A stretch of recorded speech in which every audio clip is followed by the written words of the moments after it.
It started out as a murder site in relatively earlier. So they had a sandpit here that was all around and forced people to climb down inside.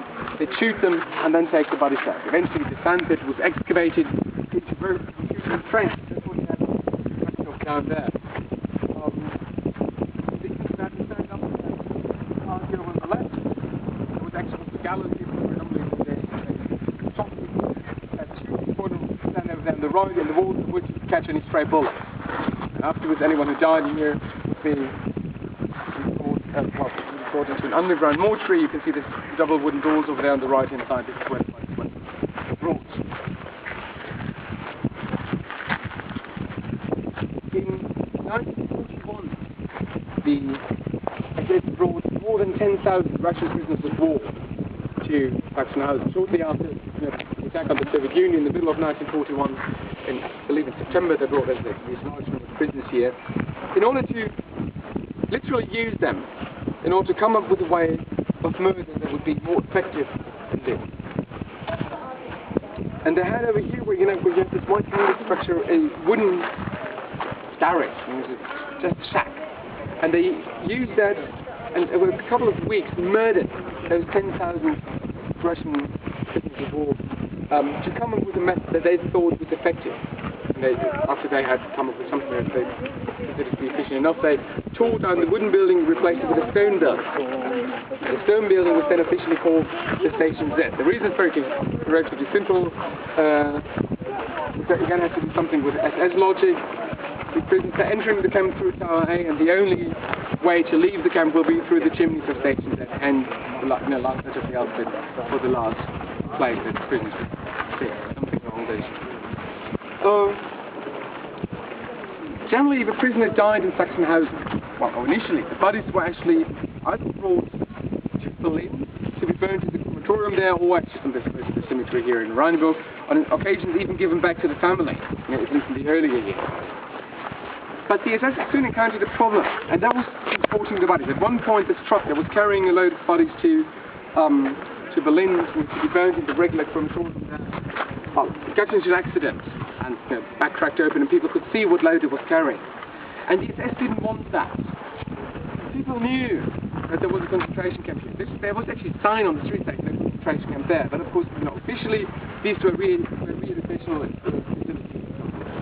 And people must have known about, generally, that people died here, that the conditions were horrible. Well, there is a difference between knowing that what happens and knowing exactly what that is like. Right, so people are not allowed to visit it, to go and see it. And the normal population is supposed to see the weeks of bodies mutually they died. So it's not on the best of it's in front of what it's been with. This was what it happened. So they never very long they would cover up. People talking before like many people, of course it worked. In town when there were too many lying down, think about it, it was involved. The smell and the wind was thousands of prisoners through time. But never went the other way. Of course, generally, people knew quite a bit. If you wanted to know about concentration camps in North Germany, you could. Most people did. If they didn't, because which was what everyone said after the war, either they were simply lying straightforward. The straightforward lie, no, we didn't know, even though they did. They was what happened very often. But also, what happened very often was that they were actually lying to themselves. You choose not to listen to rumours and choose not to believe them. And this is something that happened very, very often. People heard rumours or just would listen when someone started talking and said, no, this is not happening. But there are a few indicators that tell you how much this was spread about. For example, there is was a Jewish, well, actually, he converted to Protestantism, but as far as he was concerned, he was still Jewish. A professor for French and Italian in Dresden, who was married to a woman that was Aryan as far as the Nazis were concerned. He was in one of those so-called mixed marriages, and it was therefore exempt from deportation. But they were still discriminated very, very strongly. So he was brought, they had to live in a certain house, a Jew house, where there were similar people in a similar situation, in one very tiny room.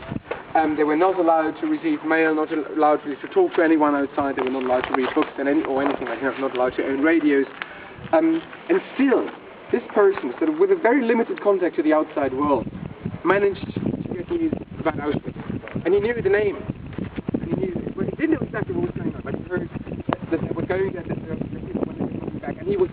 enough, of course, to sort of just fill in the rest. But you have someone who's not at all connected, who's not allowed to have any contact, can know about Auschwitz. I cannot believe that other people would, unless they sort of actively looked away. Another interesting example might be my dad. My father was born in 1939 and he was 6 when the war ended. And he said one of his earlier memories is when they were still living in the area where they lived before the war. That he was looking out of his window, and on the other side of the street there was this weird building with a dome on top of it and a weird round window and these weird symbols. And he asked his mother what that was, and she said, well, that's a synagogue. What is the synagogue? And he told her that's something like a church for Jews. And then he asked, where are they? Because there was no one there. And then his mother told him, well, they went away. But he knew, as a 5-year-old child, that his mother was lying and that something very, very bad was happening. She wasn't telling him. And if a 5-year-old child can get that far, I don't believe anyone who said, well, we didn't know. Might have been happening if you not listened, or if you lived somewhere so far away from any other concentration camp and just sort of blended everything out. But if you had eyes and ears, you must have known about these concentrations.